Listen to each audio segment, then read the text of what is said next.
Good morning, my algebros. Let's talk about how we're going to wrap up this school year simplifying our radicals and then evaluating rational expressions. But let me not get ahead of myself. Let's start first with our radicals.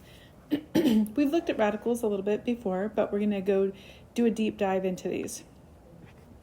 Don't forget to pick up the handout as you walk in. And if you're watching this online, be sure to download it from Learn. So just a reminder that when we have a radical bar, that means that we have this kind of, it looks like a funky division bar. And that space in between there is called the index, which tells us how many items of identicals we need to factor out. What do I mean by that? Well, let's talk about it a little bit more. Okay, this is part one. So our essential question is, how can I use factoring to simplify radicals? And how do I use rationalization of a radical to rationalize a radical in the denominator? Okay, steps first. First, I want to factor. What do I mean by that? Well, I have my if I have the square root of 25, that means the index would be 2 because we're looking for a partnership of 2 or 2 twins. In 25, I go ahead and factor that to 5 times 5. Then I find the pair. So for this, I'm using perfect squares. The reason why is because this is a square root of 2. If it was a cube root, then I would find triplets. If it was 5, then I would find 5, and so forth. So here, there's one set of twins. They are 5. So to simplify it, it's just 5. Or the square root of 25 is 5. If I were to do, say, 50, this is not a perfect square, but I need to factor out any perfect squares inside. I do that by factoring first. So 50 is 2 times 25, which is again 5 times 5. I see those identical twins are still 5, so that comes out and is factored out, but the square root 2 must stay inside. It doesn't have a partner, it doesn't have a twin, it's not allowed to leave. Lastly, in the event that you ever have a radical in a denominator position in a fraction, you must rationalize that out, and we'll talk about that in a minute. So I have a numerator and I have a denominator. The numerator is the top of a fraction, the denominator is the bottom of the fraction. Let's say I have square root 2 in the denominator and 6 square root 3 on the top. To simplify this, I have to get rid of the square root 2. How do I do that? Well, if I multiply square root 2 times square root 2, I just get 2. Think about it for a second. If I have square root 2 times square root 2, that is actually the square root of 4, and the square root of 4 is 2. So I just multiply the bottom and the top of a fraction by whatever the radical is that's stuck in the denominator in order to unstuck it. So you can see that I multiply square root 2 to the top and bottom, so I get 2 for the denominator, and then 3 times 2 is 6. So I get 6 square root 6. And I'm not done yet though. I have to reduce the fraction. So to reduce the fraction, 6 divided by 2 is just 3. So my final answer is going to be 3 square root 6. Let's look at the homework assignment for today. On number 1, I'm going to show you a few of these, and then you're going to do the rest on your own. Next class period, we will be checking all of our answers to make sure we're understanding the concept correctly. So on number 1, we see the square root of a fraction, 49 over 4. We could also see this as just the square root of 49 divided by the square root of 4. It's okay to separate them like this. So then I simply square root 49 and get 7, and square root 4 and get 2. And this is simply 7 over 2. On our next sample,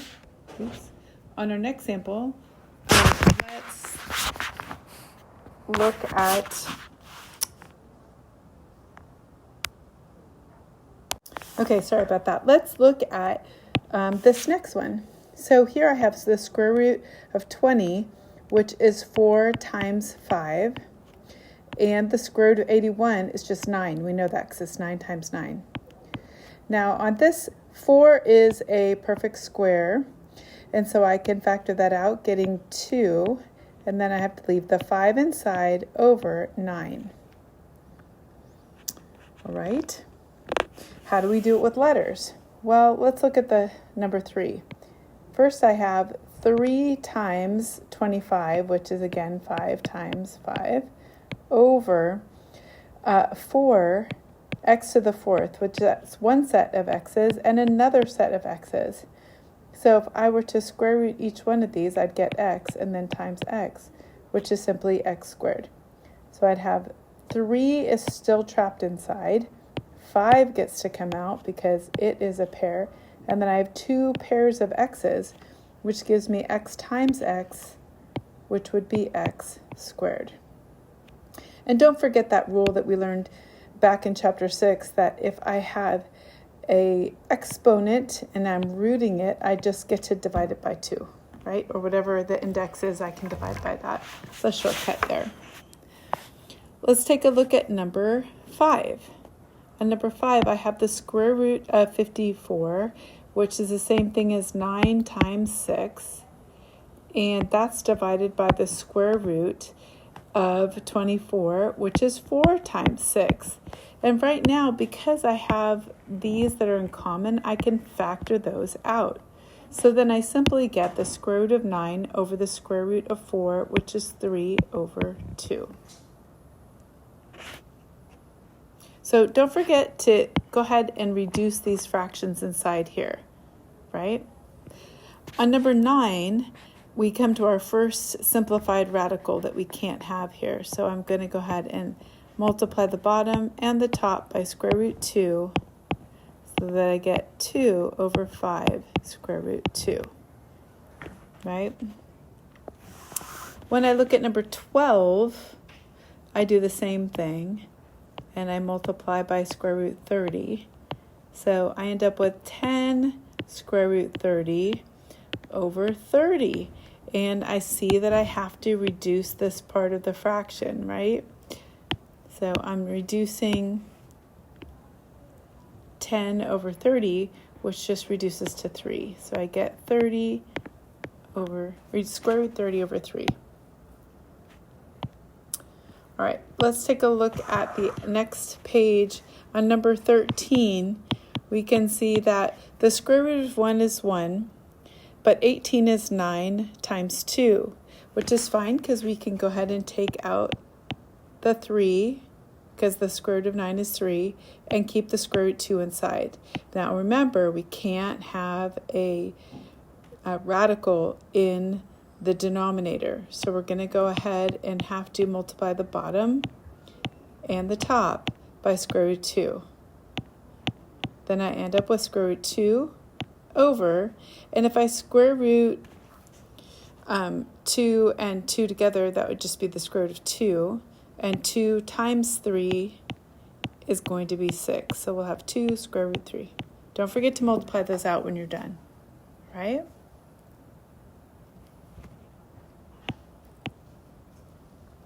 Let's take a look at number 19.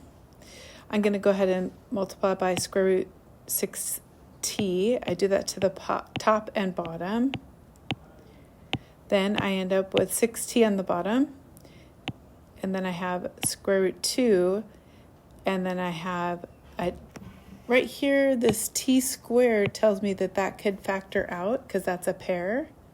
So it's going to be 2t, and then 6 times 11 is 66. And I have one more t left over. Now I'm still not done. I have to reduce this fraction, right? So 2t divided by 6t is just going to leave me with 3 down below. Okay? So I have the square root of 66t divided by 3. All right, the other part of our lesson that we're going to be doing is looking at multiplying these radicals. So now multiplying with radicals is just like multiplying fractions. You just simply multiply straight across. So we get 2 times 7 is 14, and the square root of 14, well, that's as simplified as you can go, which is why that is our answer, okay? So we're going to do the same process. We just have to make sure we simplify the radical after we have multiplied them. Now I am going to encourage you to, when you're doing this, instead of just multiplying out here, you could look at this and go, oh, it's the square root of 18, and then that's going to be 9 times 2, and then get 3 square root 2. That is one way to do it, right? But I also encourage you that while you have the numbers small, to factor them while you go to multiply them. So 6 is 3 times 2. And then you're multiplying it by 3. And then you can see that your pairs are right there in front of you without having to multiply and then factor. We get the same answer. It's still going to be 3 square root 2.